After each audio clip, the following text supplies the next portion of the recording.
Kad mislite da više ne možete, kad život donese svoje i ono više od života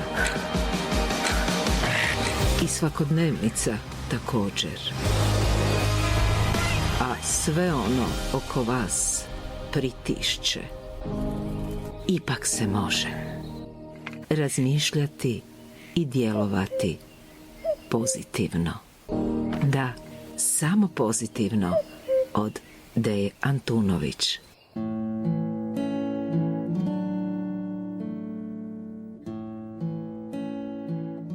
Dragi slušatelji, današnju emisiju ću započeti jednom mišlju koja glasi: ne miruju polegnute vertikale.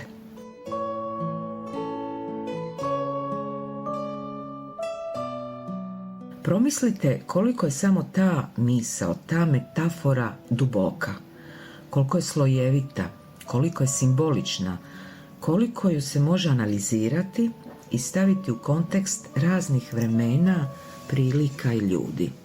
Dakle, ne miruju polegnute vertikale.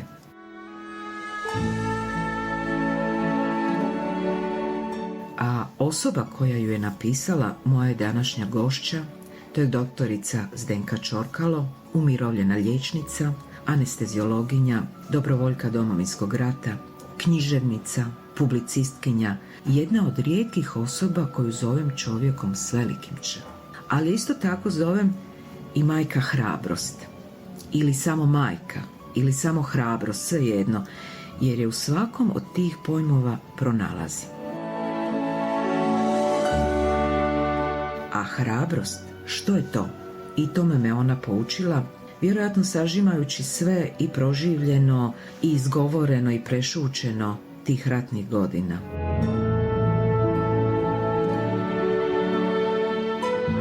Napisala mi je jednom prilikom: ratnik je rekao da je hrabrost biti u strahu, ali svejedno osedlati konja. S mojom gošćom ću na temu hrabrosti i Domovinskog rata osedlati konja negdje na jesen, kada s njom o tome napravim posebnu emisiju. A sada, za sve hrabre ratnike, za svu hrabru mladost, za sve hrabre majke, za svu hrabru djecu, osedlajmo konja bar u pjesmi koja će nas uvesti u novo izdanje emisije Samo pozitivno, koju urednički i voditeljski potpisuje Deja Antunović. Samo pozitivno.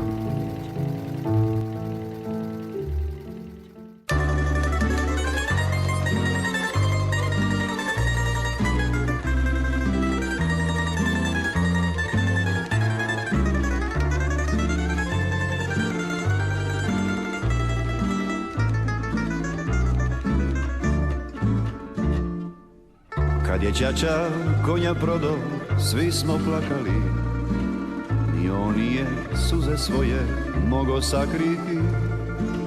Mati je kod večere dugo molila, ko da je sa našim vrancem sreća prodana. Bio sam još mali, al sve sam shvatio, brat se je u školu, u grad spremao. Baka je uz petrolejku džemper isplela, znao sam da onaj stari sad ću nosit ja. Al tko će sada našeg vranca šorom jahati, koli će ga sad na kirvaj cvijećem kititi. Ako ga na sajmu otac prisretne, star je pa se bojim da mu srce ne pukne.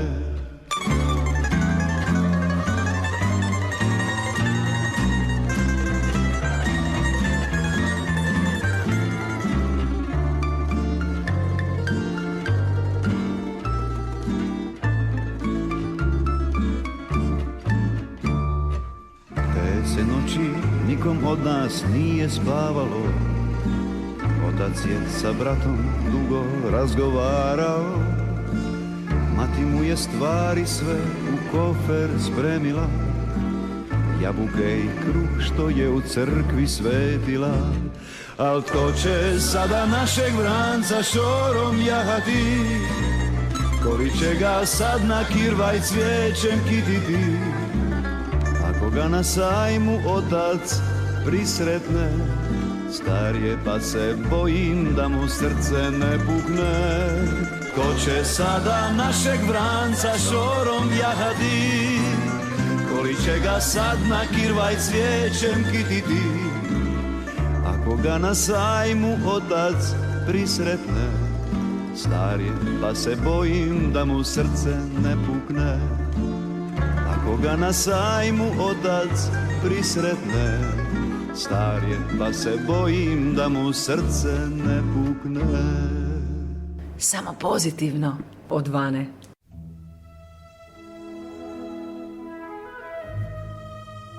Zdenka, jedna emisija je malo za predstaviti vas onako kako bih ja željela. Zato ćemo ovu današnju posvetiti vašem drugom životu, spisateljskom, koji je uslijedio nakon onog prvog gdje ste kao dobrovoljka Domovinskog rata prošli svih 8 ratnih bolnica. No, ti životi su vezani, oni ne idu jedan bez drugoga. Koliko u vašim knjigama ima onog prvog života i kao teme i kao impresije? Ne mogu se odvojiti životi, može se samo u sebi napraviti jedna odluka kome ćemo dati prednost. Jer rat je i taj dio koji je putovao sa mnom je postajao sve manji. Dakle, ostavila sam 2 male djece i supruga koji se znalački i voljno brinu o njima. I 2 sveca, to su moj svekar i svekrva koji su bili pri ruci. Što sam ja dalje odmicala od njih, znači od svoje kuće i približavala se tom drugom dijelu moga života, a to je susret sa ljudima koji su bili u okruženju, koji su bili izloženi u svakom trenutku, a ne u svakom danu, ne samo pogibi sebe ili svojih, nego nedostatku svega, pa sam tako tamo naučila sa čime se sve može živjeti i preživjeti. Dakle, kad bi došla na to mjesto i na ta mjesta, ne radi se o zaboravu, ali više nije imala kad misliti na ono što sam ostavila.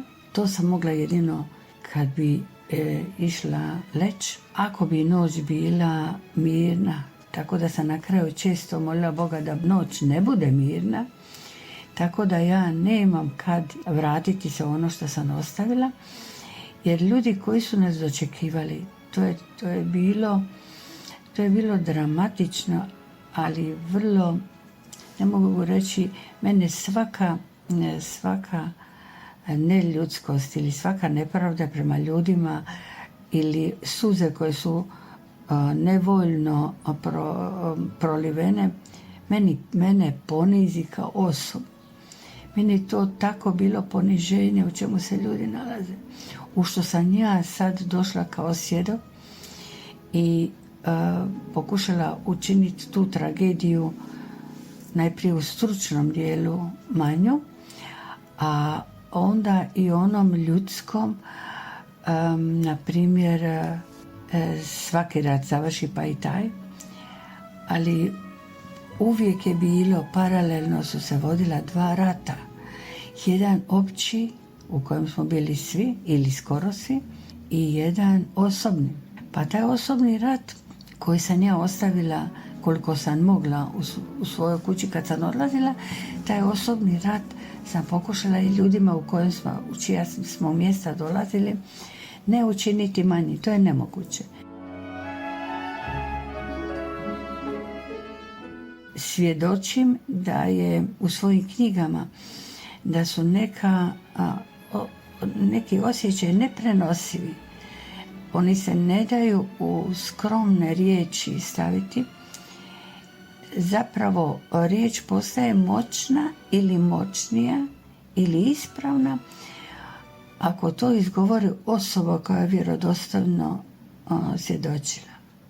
Inače vam ja u te druge riječi ne vjerujem.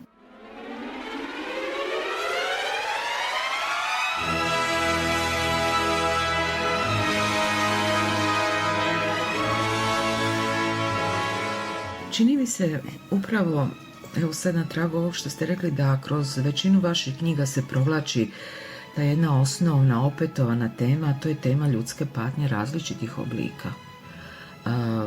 Mislim da u njima ima puno biografija, stvarnih ljudskih sudbina i autobiografije. Ima i ja mojim unucima kažem, ništa se sad vi ne brinite, kad malo narastete, onda ćete sve to pročitati i vi ćete kroz druge likove vidjeti opis da je to se nama događalo i da je to moj život i da je to život ovih do mene ili bližih ili daljih, jer ja nisam kadra izmisliti priču.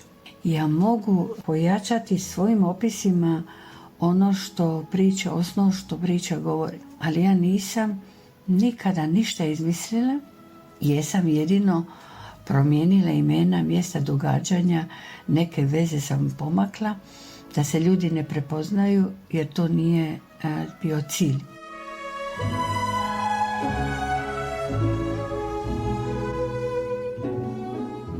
Sve što sam ja napisala, to se dogodilo ili mi je iz prve ruke prepričano ili sam bila svjedokom.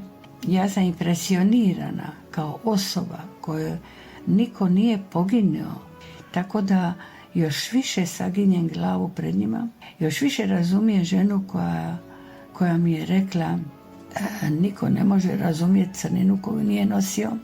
Dakle, možeš suosjećati, ali i to je malo, ali tim ljudima treba prvenstveno sagniti glavu pred njima, osnovno poštovanje koje danas naravno nemamo, i pomoći ih materijalno. Ne mora se pomoći novcem, ali mu možeš doniti buketić, ali mu možeš poći kupiti kruh, ali mu možeš napraviti neki kolač, ali mu možeš prevesti dite preko ulice, možeš dite izvaditi iz vrtića. Da.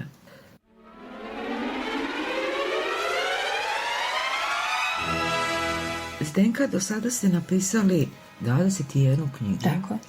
U koliko godina vaše književnog rada? Od 95. je izašla prva knjiga. Bilo je godina, evo i ova sadašnja, kad ste izdali po 3 knjige godišnje. Prvo što mi pada na pamet da vi brzo i lako pišete. Ne piše niti brzo, niti lako. Kad sam imala 16 godina, ja se sjećam nekog moga piskaranja, upisala sam se u klub mladih pisaca u Rijeci, tada je bila srednja škola, tada se nekako u našoj obitelji život preokrenio, nije mi više to padalo na pamet i praktične stvari, praktičan život mi je zapravo preokrenio te moje misli.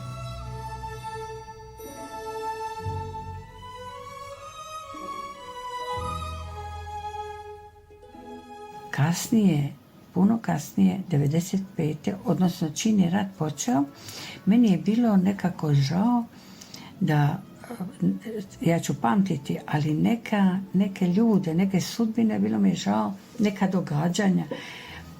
Na primjer, kad god su rekli da je primirje, da je proglašeno primirje 2 dana, 5 dana, ne znam koliko dana, uvijek smo imali najviše mrtvih i najviše posla.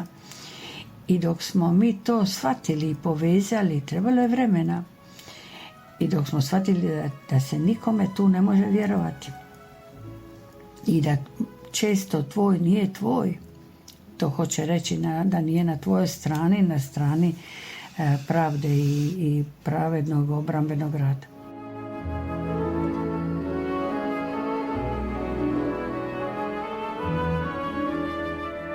Tada sam ja sa mojom prijateljicom Đurđicom Ivanišević, pjesnikinjom prekrasnom, dogovorila se, ona je radila u Večernjaku, da ću ja povremeno slati po neka male crtice, i tako sam ja to slala i u Večernjaku bilo objavljivano. Škrto i vrlo zbito, zgusnuto, ali i ipak nekako svjedočanstvo. Kako je rat išao prema, ja sam naravno mislila da će rat završiti za 5 dana, 50, a ne 5 godina. Onda je svećenik fra Gabriel Jurišić, on je rekao da, on bi to čitao, rekao je da je šteta da to ostane tako razasuto, da bi bilo dobro nekako sastaviti knjigu. I tako je izašla prva knjiga, on je urednik, Pred licem stvarnosti, sa tim izgusnutim, vrlo teškim, ali vrlo istinitim tekstom. To je vrlo različito od ovoga što sad pišem. Sad su knjige romansirane, u njima ima svakakvih osvrćujućih misli, ali one nisu tako zbite, zato ih sada ljudi rađe čitaju. Jedna medicinska sestra, ona je umrla, sa kojom sam radila, ona je rekla: doktorice, svaka vam je ova vaša knjiga iz tog vremena može biti cijela biblioteka. Ona bi se mogla rastaviti, svaka bi se ta priča mogla rastaviti na knjigu. Samo pozitivno.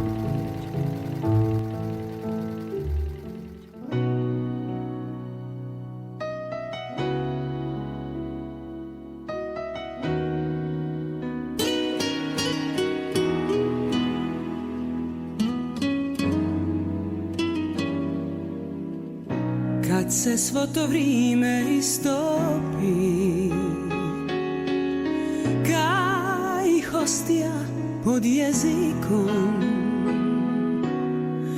kad mi samo ura ostane, pomirena bit ću sa sobom. Prvi koraci su najteži, poslije idu sami od sebe, skamenjeni, scvičeni stoje. Naučiš se odat s oboje, ni riči nikome ne dugujem, i u svit čista srca putujem. I na kraju sve to šta nam ostane su lipe godine. Ni riči nikome ne dugujem, i mirna svakuru svetkujem. Sada znam da sve šta triba samo je gutljaj duše i kap vode. Razumim sve, al ne razumim ljude.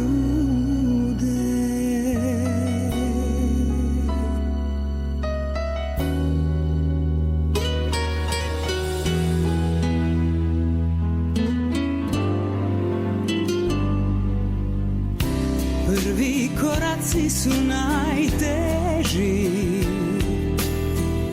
poslije idu sami od sebe, skamenjeni, scvičeni stoje. Naučiš se odat s oboje, ni riči nikome ne dugujem, i u svit čista srca putujem. I na kraju sve to šta nam ostane su lipe godine. Ni riči nikome ne dugujem, i mirna svaku uru svetkujem. Sada znam da sve šta triba samo je gutljaj duše i kap vode. Razumim sve, al ne razumim ljude. Razumim sve, al ne razumim ljude.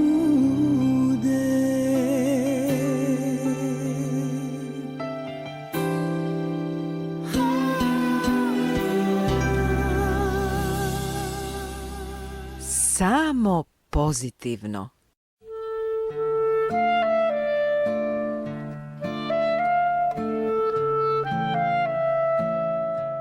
Možda da nam sada predstavite ove 3 posljednje izdane. Knjige, naslovi su Cvjetko, najprije izašao Cvjetko, pa Dom, pa Otok. Njih ćemo predstaviti. 19.5. u 19 sati na večer u Matici Hrvatskoj, u Marmontovoj. Prva knjiga je Cvjetko.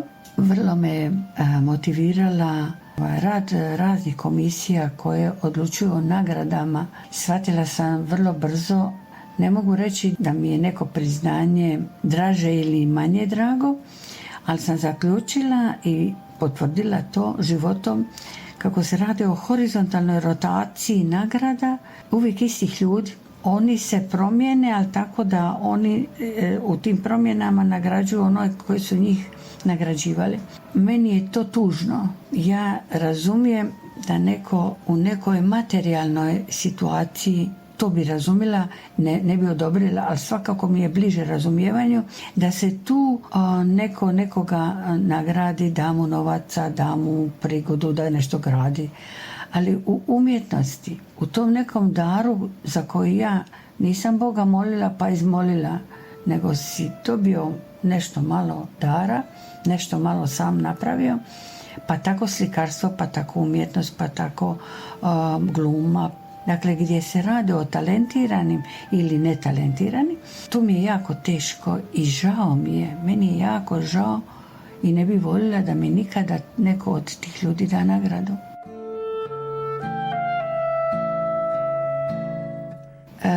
Ko je Cvjetko?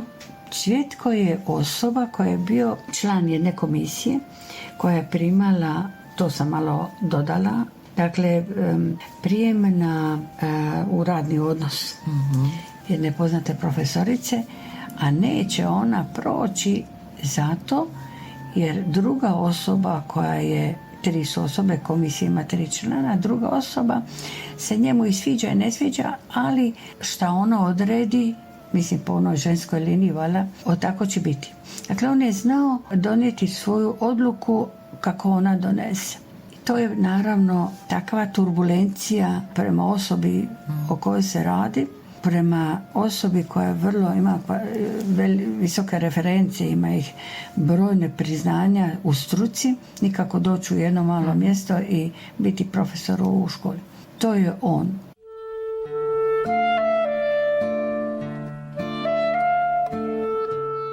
Ima svako svoju, znate kako sam napisala, da ne otkrivamo mi svoju narav, nego ona otkriva nas. Dakle, kad vi izlistate svaki lik, kao što sam ja izlistala, vi vidite razloge zašto je neko nekakav. To znači, možete ih objasniti, ali ono što se dade objasniti ne da se oprostiti ili ne može se dati za pravo. Dakle, mi svi imamo svoja događanja, ovakva ili onakva, za koja se može objasniti zašto smo bili loši, zločesti, jer se svakome od nas nešto dogodilo u životu što nam je bila kriva smjernica. To se dade objasniti, to psihijatri vrlo dobro znaju, objasne, ali ne mogu opravdati.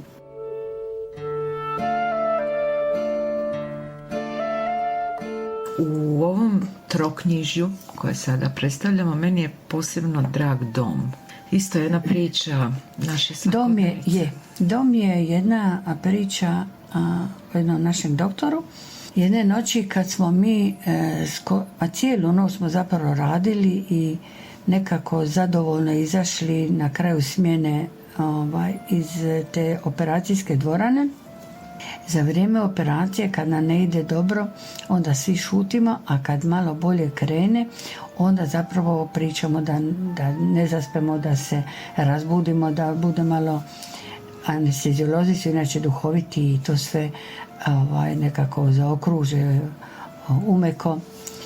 I na kraju kaže taj kolega naš, ma znaš šta, iza ovoga, jer sad kad izađeš iz dvorane, onda moraš objasniti šta si radi kući.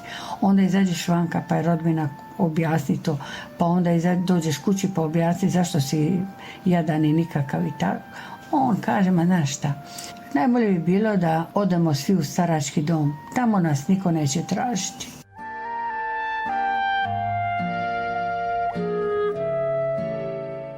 I on je tu izrekao jednu istinu koja je vrlo živuća, jer te tamo vrlo malo ljudi traže, ali ne ideš ti u ovim godinama u dom pa da...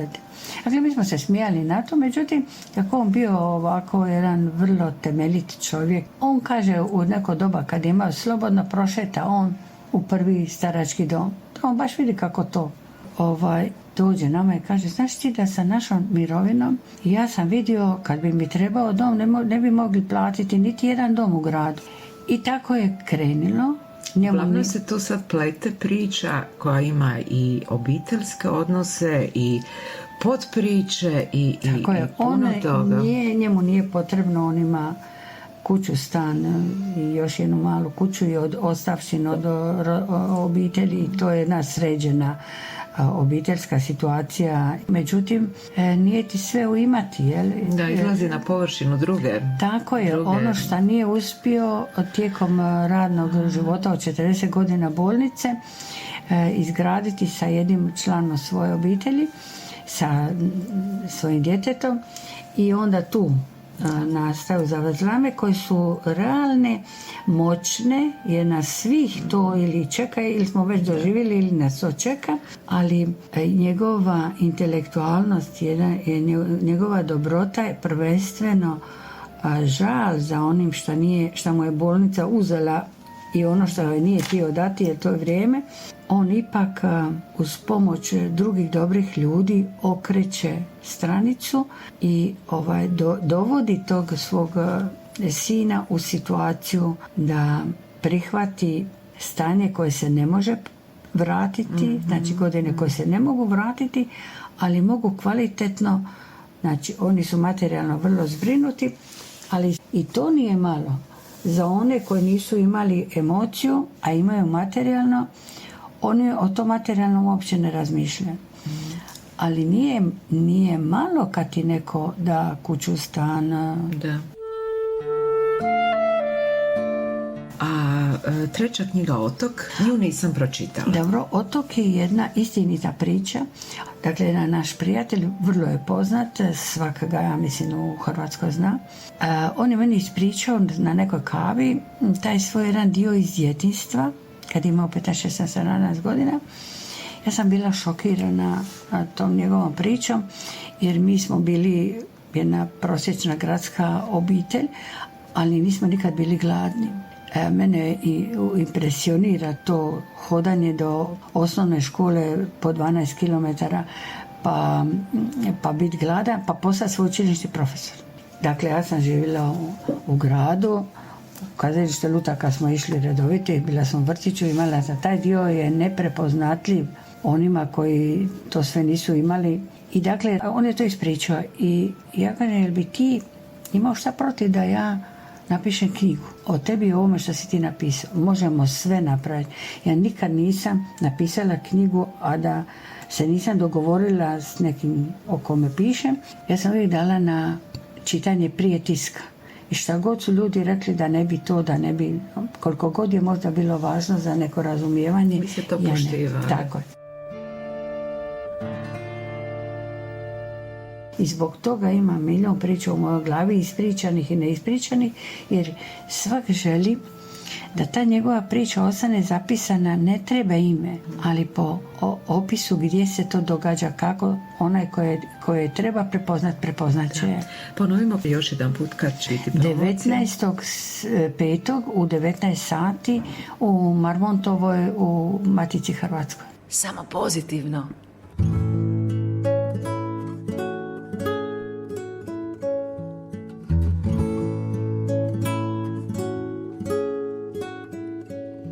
Šta smo tili, ni ne znamo već. Tak su bili neki sretni dni. sititi se ne moraš ni speć. Razišli se prijatelji svi. Evo vrijeme na licu nam sad, pečat bora, godine su tu. Spoznali smo ko je kakav jad, virovali varljivom smo snu. Spoznali smo ko je kakav jad, virovali varljivom smo snu. Šta je bilo, tega više ni. Čas smo bili, sad su drugi to. Nima više oni lipih sni. Razbili se u komada sto. Šta je bilo, tega više ni. Čas smo bili, sad su drugi to. Nima više oni lipih sni. Šta je bilo, tega više ni. Nima više oni lipih sni. Šta je bilo, tega više ni.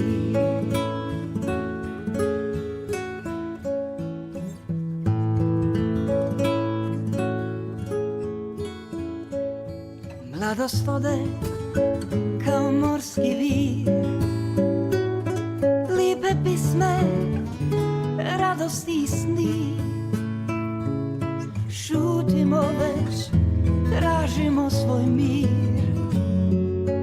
Već smo siti obećanja svi.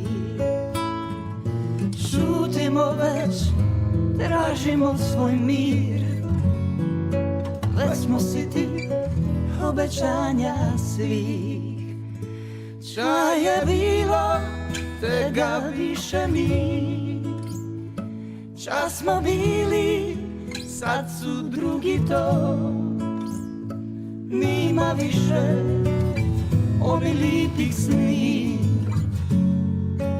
Razbili se u komada sto. Šta je bilo, tega više ni. Čas smo bili, sad su drugi to. Nima više oni lipih sni. Šta je bilo, tega više ni. Nima više oni lipih sni. Šta je bilo, tega više ni.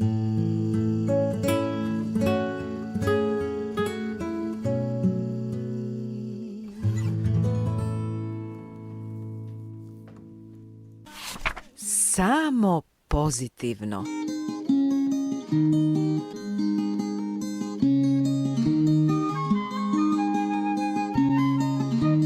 Samo pozitivno. Moja današnja gošća je doktorica Zdenka Čorkalo. S njom pričamo o njenom drugom književnom životu nakon onog prvog, života liječnice i dobrovoljke Domovinskog rata.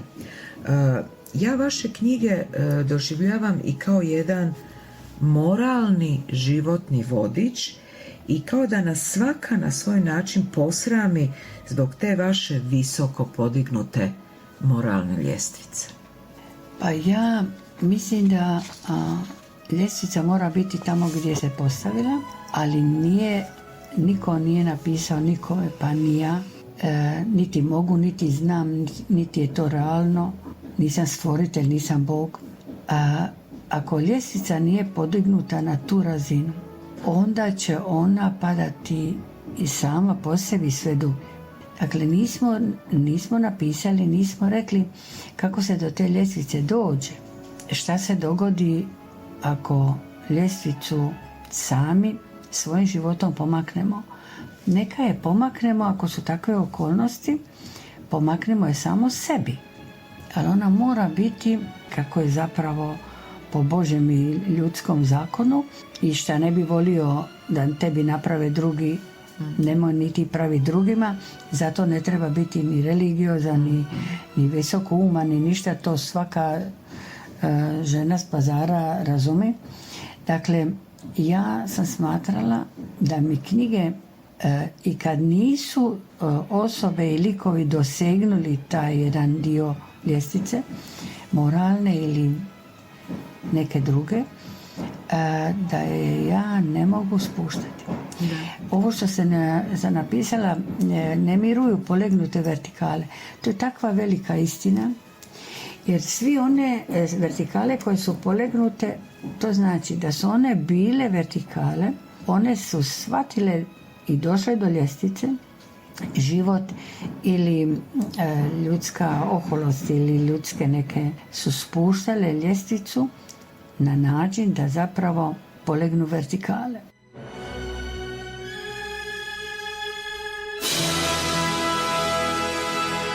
Sve polegnute vertikale nisu mirne. To se izvana možda ne može uočiti jer one nadoknađuju ono što nije nadoknađeno tim dijelom. Imamo materijalni, imamo fizički, imamo raskalašeni ili uredan život, ali da sam ja vidjela u životu ikoga, a puno je u mome životu prošlo ljudi i ratu i u miru zbog posla i zbog svega, da sam ja vidjela nekoga od tih koji su polegnute vertikale, da su oni zaista sretni i mirni, a ne da idu iz restorana u restoran, iz jedne odjeće u drugu, da na dnevnoj bazi mijenjaju svoj vanjski izgled. Ja bi možda promislila o tome, ali nisam srela nikoga.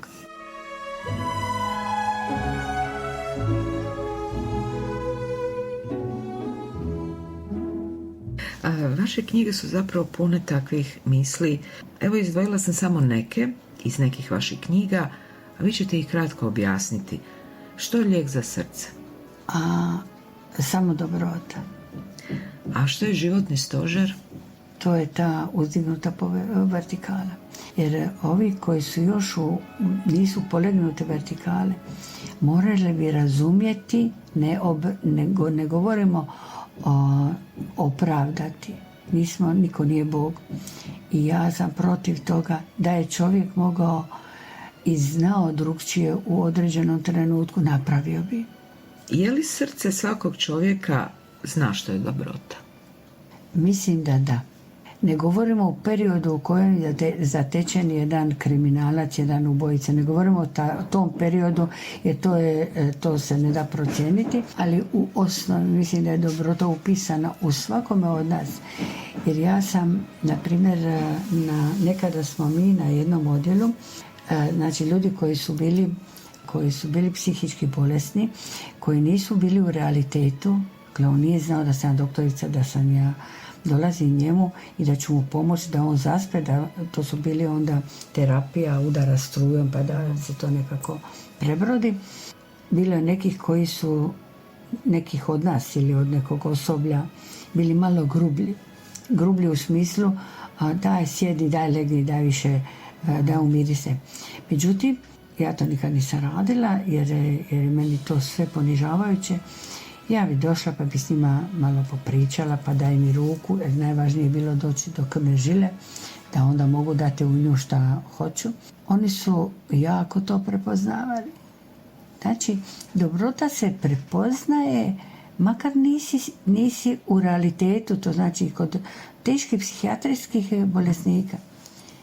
Kako onda ne bi u nekoga koji je, ali je polegnut? Dakle, mislim da.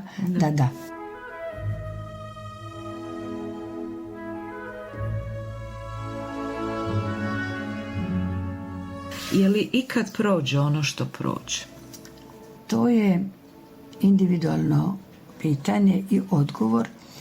Ja mislim da jedna razumna osoba, prosječno intelektualno uzdignuta, mislim da bi zaključila da su neke rane nezacjeljive i da zapravo prolazi vrijeme koje neće učiniti da je rana zaboravljena ni manja, niti će to proći, ali vrijeme napravi da se sa time može živjeti.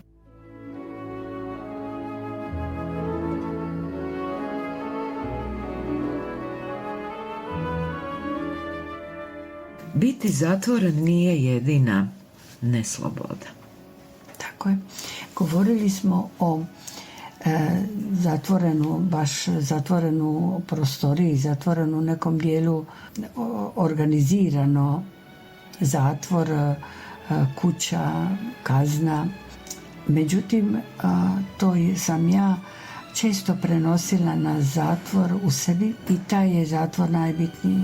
Jer ako je čovjek slobodan u sebi, a nije lako biti slobodan, čovjek je po prirodi ima slobodu razmišljanja, odlučivanja, ali to je jako težak život.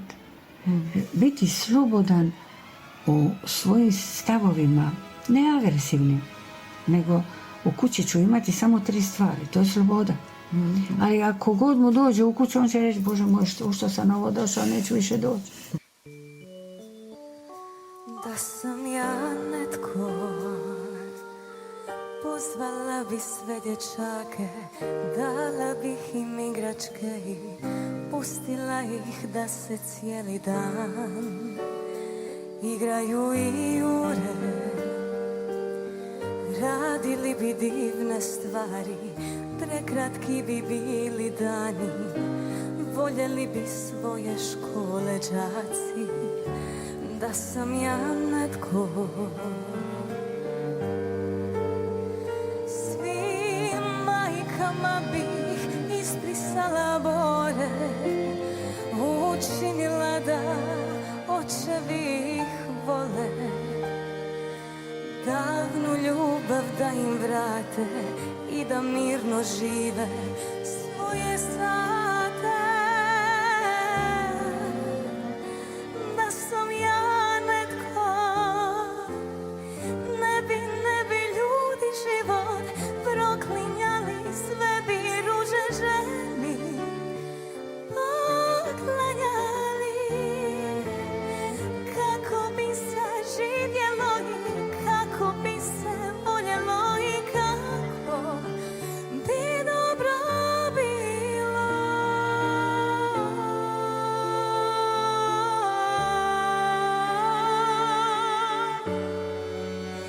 Svim majkama bih izbrisala bore, učinila da očevi ih vole, davnu ljubav da im vrate i da mirno žive svoje sate. Da sam ja netko, ne bi ljudi život proklinjali, sve bi ruže ženi poklanjali.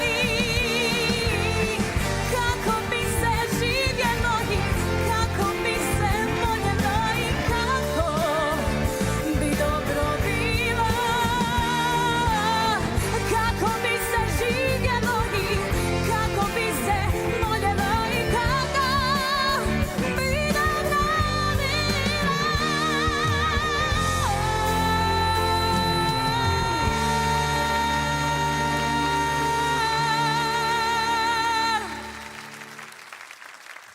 Da sam ja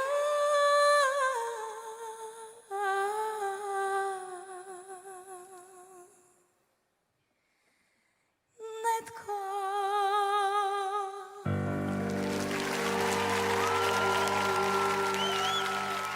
Je li veliki oprost traži i veliko kajanje? Apsolutno, jer niko nije osim milosti, niko nije gospodar oprosta. Mislim da ljudi jako trpe kad neko umjesto njih oprašta. I stalno ih nagovara oprosti.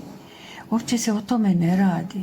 Dakle, oprost je apsolutno u duši stanje srca i emocija. i ne bi trebalo zamjeriti nekome ako to ne može oprostiti, nije za zamjeriti. Dakle, nisu svi veliki oprosti isti, niti ih je svaki na jednaki način doživio. Najteži su, ja mislim, oprosti na uništavanju osobe i fizički, i materijalno, i duhovno, ali i baš smrću. Tu se ne bi trebalo umiješati.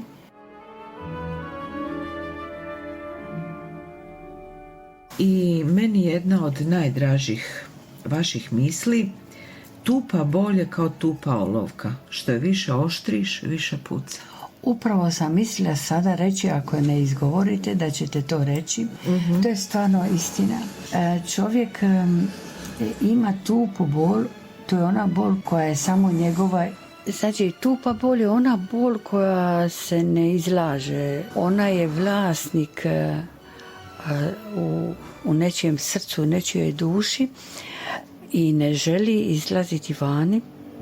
Međutim, ljudi to, mnogi ljudi, a naročito površni, a život je često površan i najviše je površnih, da se ne opterećuju tuđom boli, onda ne računaju da ako neko ne izgovara tu svoju bol, nego je tupa i u njemu, oni je sve više oštre, ne zločesto, prvenstveno mislim da ljudi nisu zli koliko zlo kažu. I uvijek mislim da u ljudima ima dobrote koja na 100 načina bila ili umanjena ili ugrožena, pa je polegla ta dobrota, ali je teško onima koji imaju takozvanu tupu bol, jer oni ne razumiju ove koji oštre, a ovi oštri ne razumiju da ona postoji. Ja mogu samo reći da nakon svake knjige ostajem i zamišljena, ali i bogatija. Zamišljena oko procjene što je u životu bitno, a što ne, što se može zaboraviti i oprostiti, a što ne. Vrlo često pronalazim odgovore na ovakva pitanja baš u vašim knjigama. Sigurno već u glavi, a možda i na papiru imate sljedeću knjigu. Sljedeća knjiga, ona par poglavlja sam napravila. To je autobiografsko moje iskustvo nedavno prođeno o bolesti meni drage osobe.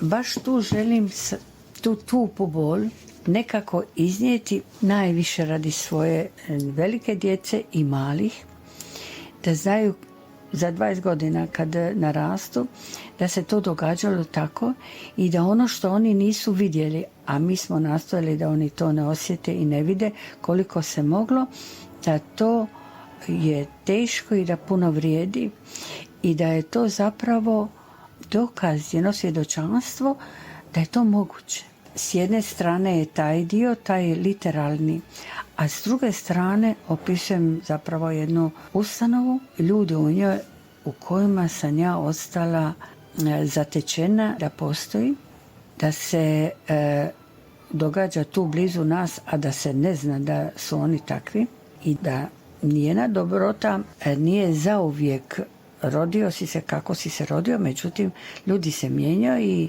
i imaju pravac izbora. Hoće li slijediti to što je u njemu ili će se modelirati na način na koji okolina traži, pa će bolje proći u životu, pod navodnike. Evo, to mi je sada i mislim da ćemo ove godine isto imati 3 knjige.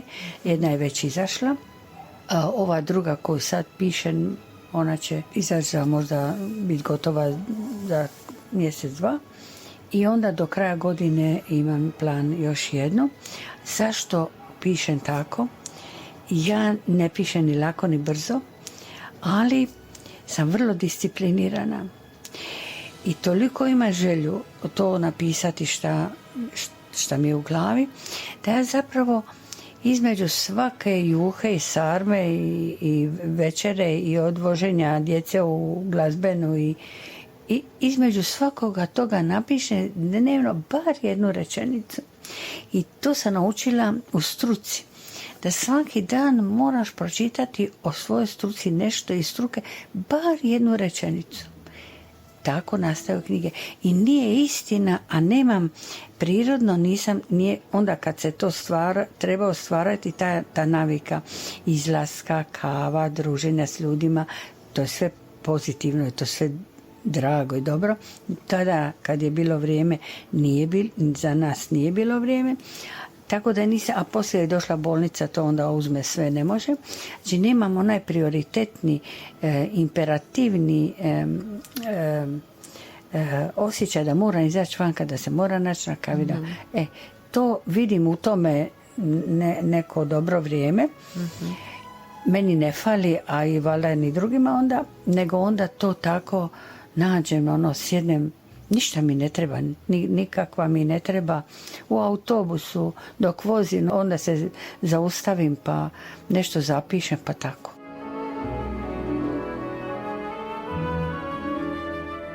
Moja današnja gošća bila je doktorica Zdenka Čorkalo. Hvala vam od srca na ovom razgovoru, jer svaki razgovor s vama je, kako vi kažete, jedna moja mala perla. Pa je. Perla je meni uvijek bilo i kad sam mala bila, oni koji su imali perle, bili su mi posebni. Uvijek mi bila čežnja za perlama i ako mogu ikad na sebe staviti neku perlicu stavim i to je moj onaj nekakav domet. A vaše knjige koje imam kod sebe su pune ušiju od označenih pasusa i misli. To puno isto znači. Pa evo, pitali su me i ima puno aforizama, ima puno tih nekih izreka. Kako to meni dođe? Pa pojma nemam. Ja ne mogu reći, ja ništa ne znam nego medicinu, ja nisam nigdje učila to, ali evo, mislim da je Bog dao dar, a ja uz neku prirodnu tu nadarenost nisam zatvorenih očiju hodala životom. To me je koštalo, naravno, ali to je bio izbor. Ne mogu reći da mi je sve bio izbor, sve tuge koje su došle u život, naravno nisu po izboru, ali mogla sam ih iznijeti. Bogu sam zahvalna za to i dobrim ljudima i uvijek ako mogu govorim o dobrim ljudima. Neka meni ušiju po mojim knjigama, znači da knjiga vrijedi, da nije sterilna. Knjiga bez ušiju je sterilna, a ove su one životne. Hvala vam još jedanput na razgovoru. Hvala vama što ste me pozvali. Tebi, samo tebi u inat još sve sanjam, a ti kada zaspiš, ja ću se probuditi. Riječi, neke riječi, čovjek ne smije nikad reći, jer od tuda nema dalje, jer se zlo u njima hrani, kopa nove ponore. A ja stojim usred izvrnutog svijeta, sa štapićem u ruci i u pozi dirigenta.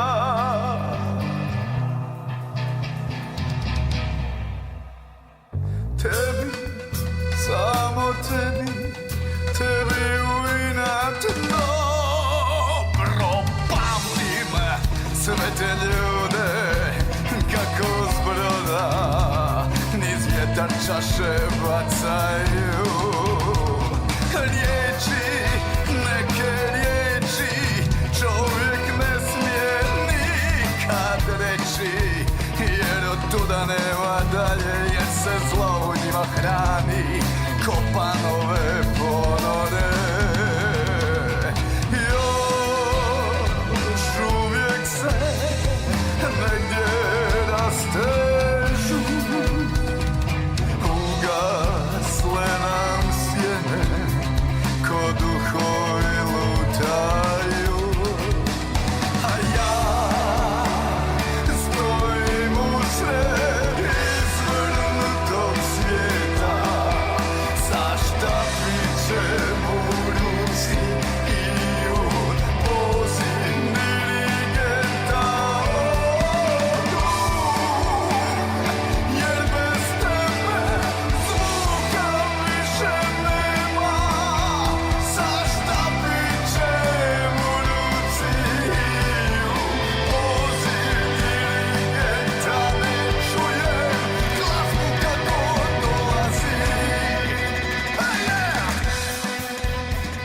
Vjerujem, dragi slušatelji, da su vas ova emisija i moja gošća ostavili duboko zamišljenima, jer se i sama tako osjećam nakon razgovora s doktoricom Zdenkom Čorkalo, koja je čisti koncentrat dobrote, mudrosti i životnosti.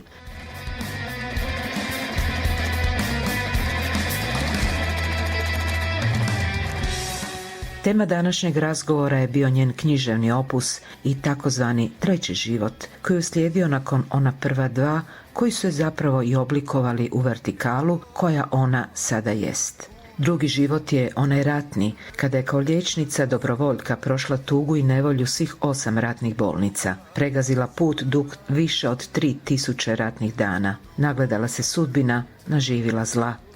O tom ćemo sa Zdenkom nekom drugom prilikom, ali zasigurno hoćemo, jer želim da i ta priča bude ispričana. A onu prvu priču, o prvom životu, životu odrastanja bez jednog roditelja i ranog sazrijevanja na teži način, to ću prepustiti njoj da odluči hoće li nju jednog dana podijeliti sa slušateljstvom. A voljela bih da je podijeli, da ostane zabilježeno kako zlo za rezultat ne mora uvijek imati samo zlo, već suštu suprotnost, kako sam rekla, koncentrat dobrote. Ona je čisti primjer takve ljudskosti, snage, nepokolebljivosti, mudrosti, hrabrosti. Ona je primjer velikog čovjeka u tako malom tijelu. I zato sam na početku emisije rekla, ona je moja druga, duhovna i moralna majka. Ona je osoba koju s ponosom zovem mojom.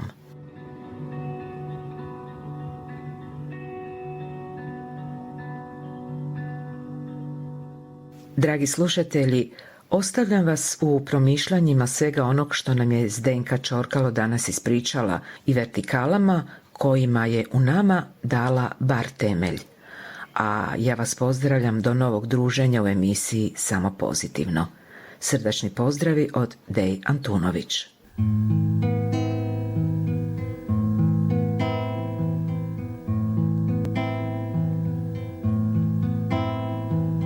Plačem dok nježno te držim u zagrljaju svom. Plačem od sreće jer rasteš i svakim danom ljepša si ti. Strepim jer znam mnogo toga još čeka te na dugom putu tvom. Ipak znaj, dio svoga sna nađu svi. Svu svoju mladost i ljubav sam tebi dala ja, s jedinom željom da sretnu i nasmijanu vide te svi. Jednoj se jedinoj molitvi svake noći predajem sva, da bilo gdje sreću nađeš ti. Ti si ruža koja cvjeta u tom vrtu punom sunca, a taj dio tvojeg svijeta, on je tu u srcu mom. Ti si ruža koja cvjeta, koja raste pored mene, za me svjetlost ovog svijeta, to je sjaj u oku tvom. Ova emisija sufinancirana je sredstvima Fonda za poticanje pluralizma i raznovrsnost elektroničkih medija. Ko zadnja riječ, neke utjehe biću kojeg napuste svi. Posljednje sklonište umornu putniku što još luta sam. Znaj, ovo sve meni značiš ti. Ti si ruža koja cvjeta u tom vrtu punom sunca, a taj dio tvojeg svijeta, srcu mom, ti si ruža koja cvjeta, koja raste pored mene, za me svjetlost ovog svijeta.